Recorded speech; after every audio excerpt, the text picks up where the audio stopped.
What if changing the world was your day job?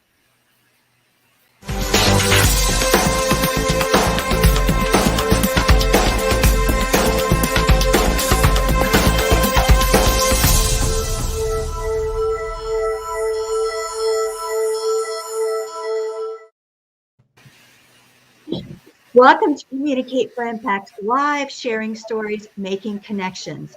We're Douglas and Lisa Marie Hatcher, co-founders of Communicate for Impact, a business storytelling training and coaching firm just north of New York City. And our job is to help you create better content faster. Today, our scheduled guest was Hanae Bezad, and unfortunately, Hannah is out sick today and unable to join us. Hannah, we hope you feel better soon. But we're delighted to welcome Thana with a TH, Thana Banani, who is the executive director of Dwar Tech, and that is the company that Hanae Bezad founded. Thank you so much for joining us today, Thana. We really appreciate it. Thank you, Lisa. Thank you, Doug, for hosting me. Awesome. And we love your background, Thana. It's a background that includes government affairs, international trade, renewable energy, and I know you have a special expertise in sustainable development. They're all so important. Thana is a Fulbright Scholar, which is a big deal, and she has a master's degree in finance from George Washington University, a place we know well from our many years in Washington, D.C. Thana, welcome again. Let's talk about Dwartech and all the things that you guys are doing and your role in helping. And what does Dwar mean? Oh, okay. Well, Duwar stands actually for it's Darija, which is the Moroccan dialect for a small village, and the roots of the word Duwar is in circular. So because the former urban construct or actually design of the doors used to be run in a circular format of housing around what is supposed to be a community center or the management of the local community. That is so cool. What do you do at Dwar Tech? Well, we change things. Yes, we do. We love disrupting things. Yeah. Yes. Let me give some background about the context where Dwar Tech was founded by Hanae that you mentioned earlier. It started in 2018, and it came from a conviction of the founder that education was a key to making a change in in a time where Morocco was starting to reflect on the new model of its development. And so one of the problems that Dwar Tech was established to solve in a problem-solving approach was that at the time, the statistics had it that 30% or 33% nowadays of the Moroccan youth are NEETs, and NEETs are youth that are neither employed in education or in training. And so Dwar Tech was aiming to bring a solution to bring dignity to these youth through either employment, self-employment with entrepreneurship, or improving their employability capabilities in order to help them access a well-paid and decent job. So this is in a nutshell, this is how the idea of Dwar Tech started. And at the same time, with the digital passion and background of its founder, one of the means that is focused on bringing this or achieving this objective is through digital learning and through digital content transfer. So we started in 2018, and in the summer of 2018 came our first prototype with a small village about 20 miles away from Rabat, the capital. So we're not really far away, but we still found ourselves in a marginalized community. It's odd because I'm actually living in that village right now without, no connection to Duarte in 2018. So I can see the change. So this village is now part of the quasi-urban community of the capital city, and it's moving towards being more and more urbanized. And then with a group of tech passionates and also managers, the board of Duar Tech started designing programs towards this goal. And I can speak about today. One of our flagship programs is called Academy for Women Entrepreneurs. It's a program that focuses on women. So all our participants are young women between the age of 18 and I'll say until 35, because we think that entrepreneurship, can gain from some more mature profiles that are at 35, but still haven't been into that track of employability or revenue generation. And so this program was actually initially brought to us by the U.S. Embassy, which wanted to invest in women empowerment through education on entrepreneurship. And it was, at the time, it was designed just like all conventional entrepreneurship programs, and a fast track boot camp, 3 days. And we looked at that program when we said, in rural areas, really 3 days? No, it doesn't work.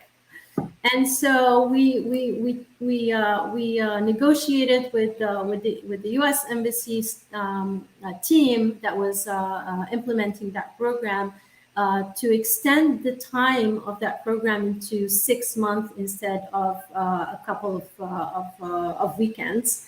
And so now the program runs over 6 months with a hybrid format of digital workshops and also in-person workshops, and it's a combination of management learning, personal skills, personal development capabilities, web design, and web and digital tools.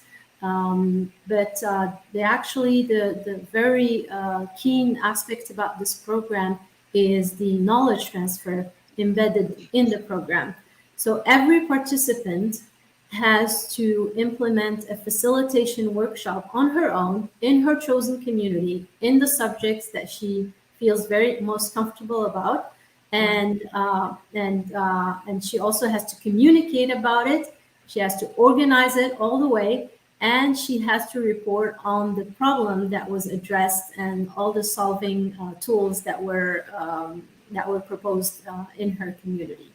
Excellent. So, I love that. That's building entrepreneurship. Yeah, that's building entrepreneurship right there, that they have to go through that process. So those are the skills that they're going to need as an entrepreneur or in any business. So that's amazing. So I want to just underscore for our viewers that this work is so important on a number of levels. But one is, I think, and correct me on this, Thana, it's either by 2030, it might be 2050, but it's relatively soon, half of the world's youth population will be on the continent of Africa. So the work you're doing is critical. That's number one. Number two, talk to us about the funding. How are you all, I think you're a nonprofit, but you can correct me on that. But talk about the funding. How do you all get the funds you need to do these programs? Well, yeah, exactly. We are a nonprofit, and for now, our funding is mainly coming from institutional donors. Like I mentioned, we work with the U.S. Embassy. We work with UNICEF on some similar programs for supporting entrepreneurship programs. And we also rely on our content, our learning management system that we developed through those last 3 years that we can also deploy, and DuarTech acts as a service provider. So that helps us generate some revenues. But that's still not the most part of our donations, and we rely on programs that support inclusion and bridging the digital divide, and also gender equity investments. And we have a strategy. We've been able to decide on a strategy that will help us reach out to all the players, including the corporate players who are interested in doing their mile and helping to design more inclusion in societies. That's excellent. So on the corporate front, do you currently have corporate donors, or is that sort of a next step? We do actually. We were able to interest a corporate donor. I'm not sure if I have the right. I think I do have the right to say their name. It's Boston Consulting Group. Oh, wow, that's great. Yes, and they we're very grateful to their support.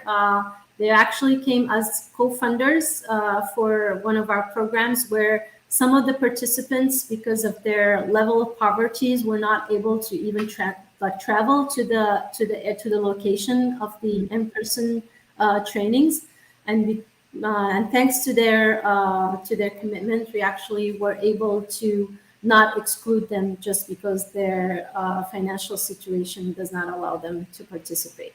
That is excellent. This will preview a question we'll ask you in just a minute, but those of you who are watching, and I think there might be a corporation or two, bear in mind the great work these guys are doing and get in touch with Thana to see if there's a way that you guys can help. And I wanted to ask Thana, I think you said you lived in a village, that you were living there with one of the villages that was being helped by DuarTech, but you weren't involved with DuarTech at the time, but you'd seen some changes. Can you give us an example of something that you've seen, the difference that has been made in that Absolutely. community? Yes, absolutely. One of the things that I've seen in this village that I haven't seen in other developments is that there is some kind of an established good social mix when it comes to housing planning, which is very rare in Morocco. In the past years, we've seen a lot of discrimination and segregation in terms of levels of urban planning, where you had the high standards area separate from the economic housing, separate from the social housing. But here I see a very healthy mix where we have all kinds of communities living next to each other. It's fantastic. So what about, but from a transformation standpoint, is that, in other words, the work that DuarTech is doing, does that help facilitate that kind of diversity? Well, the kind of work that DuarTech is doing, it brings me back to the principle of circularity, which I try to defend each time, in the way that the work that we do aims to open horizons for the youth in their communities, in their rural communities, so they can stay and not think about immigrating to other areas, and then also create value for others to work, create jobs for others to work with them, and to try and focus also on solving local problems. So we want our knowledge to keep going in circles in those communities until it reaches the most the most of those communities, and that's what the local facilitation workshops are meant for.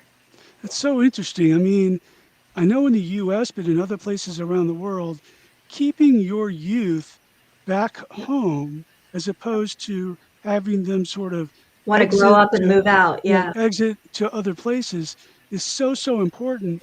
I know Ireland, for a long time, people would, the youth would want to leave Ireland, but a couple of years ago, that really were able to reverse that, and the youth were actually staying there and starting companies. So it's great that you're doing that in Rabat in Morocco.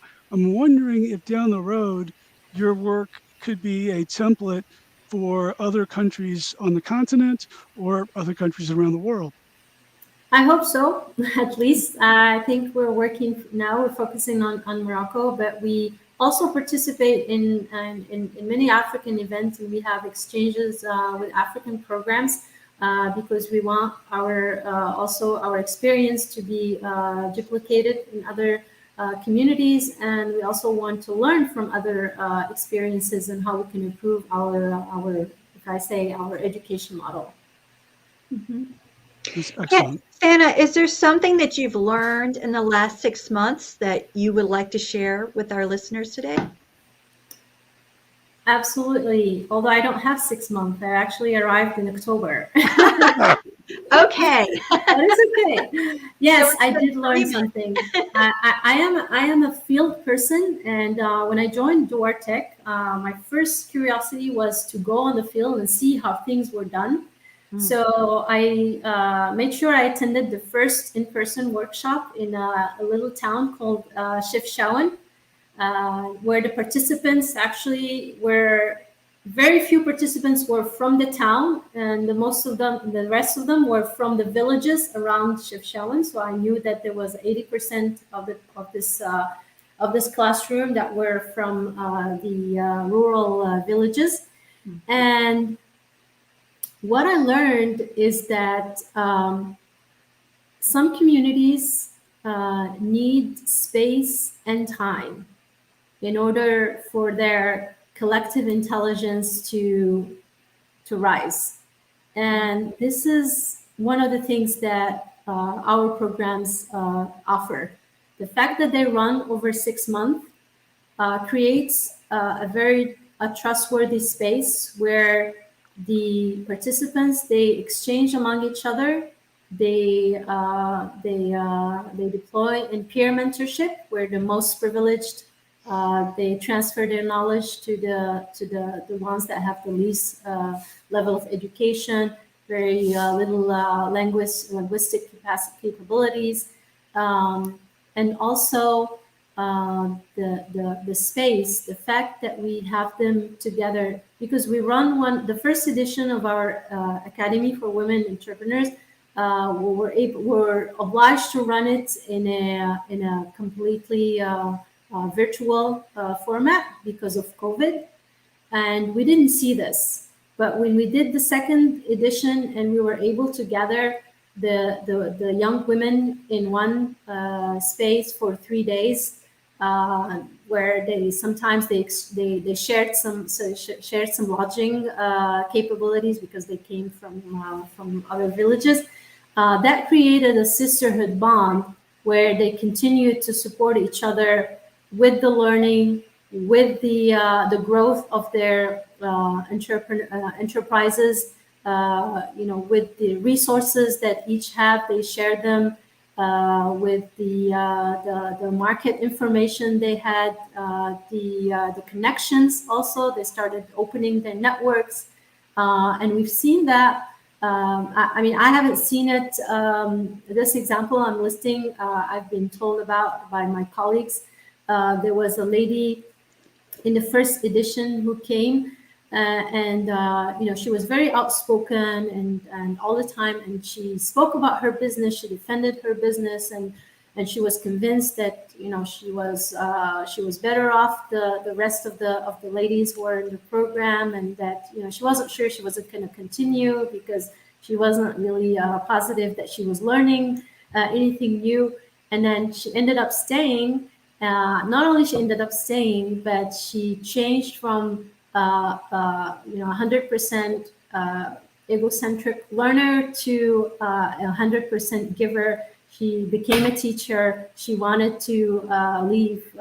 She didn't want to leave before giving everybody something of her learning. That is what we call storytelling. That is fantastic. And So I'm look, sure the bonds that those women made when you said they really became a sisterhood, I'm sure those bonds are going to last for life. I mean, because Yes, it's such an amazing experience that they're sharing. I am confident about that, but I don't want to stop at my confidence, and we are developing a community of doer tech that we will be managing and keeping to empower actively in the following years. And that's something that's very close to my heart because I don't want this community to go their ways without keeping to empower each other. before we close out, I want to come back to the woman you just described in her journey. What, I mean, was there a point or two that kind of tipped things for her? What kind of helped her transform from this sort of more egocentric kind of approach to something that's more giving and community oriented? I can't say for sure because I haven't actually been around the first edition and I haven't met this lady. But I have an opinion about that, and I think that a lot of people have many capabilities that they're not even aware of.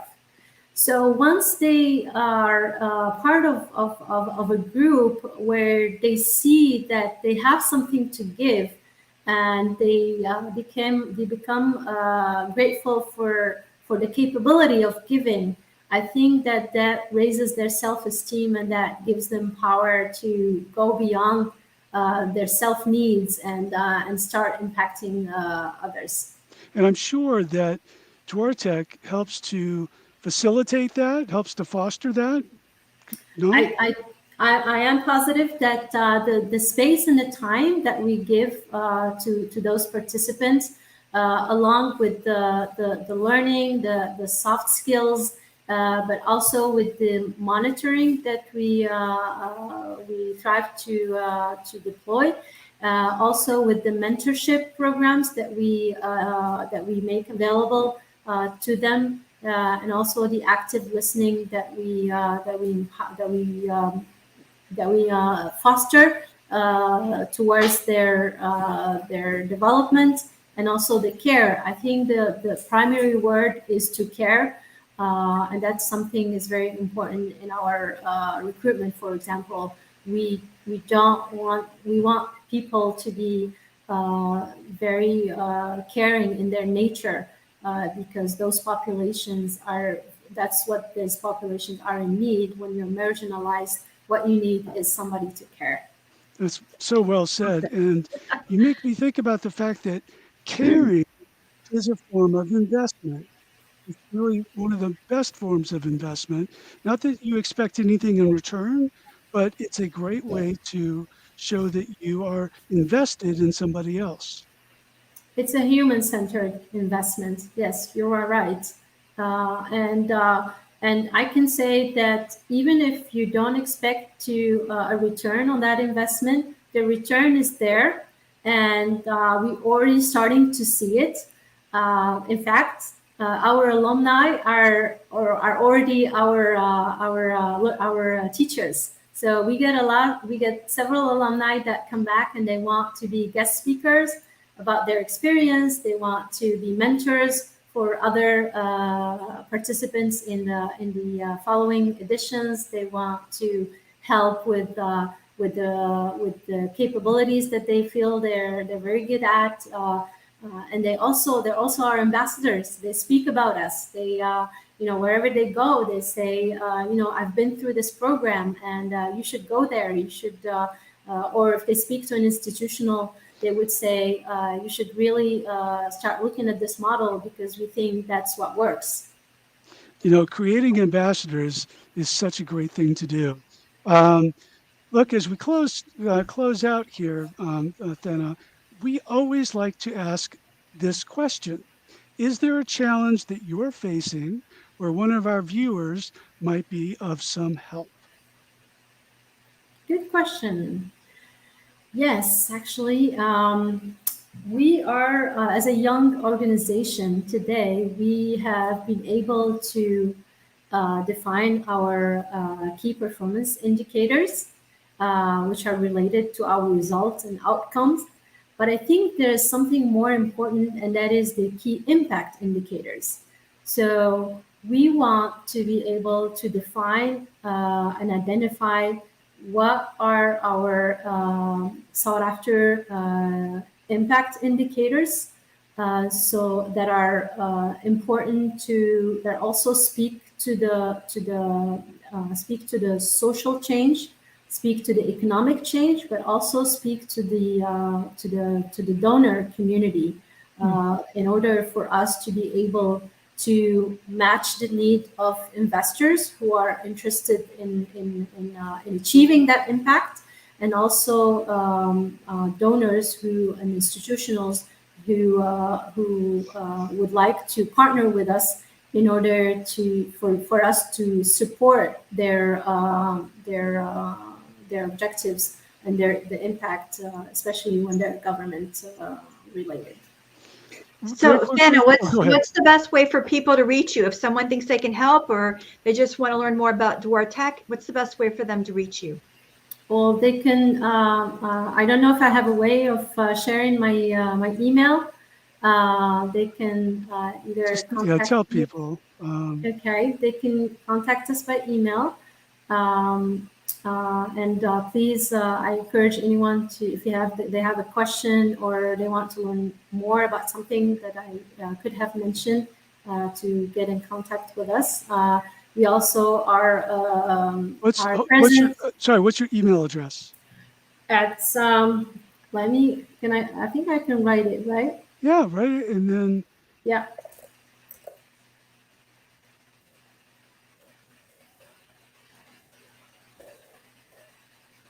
And they can also reach out to you on LinkedIn, right, Thana? We are present on LinkedIn, yes, either my profile or Duar Tech's profile. We are on Facebook and Instagram as well.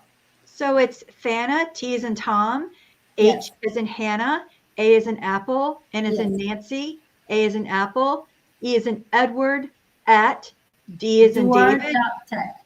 at Douar.tech, DOUAR.tech. Thank you so much, Thana. Thank you yes. for joining Thank you, us Lisa. today.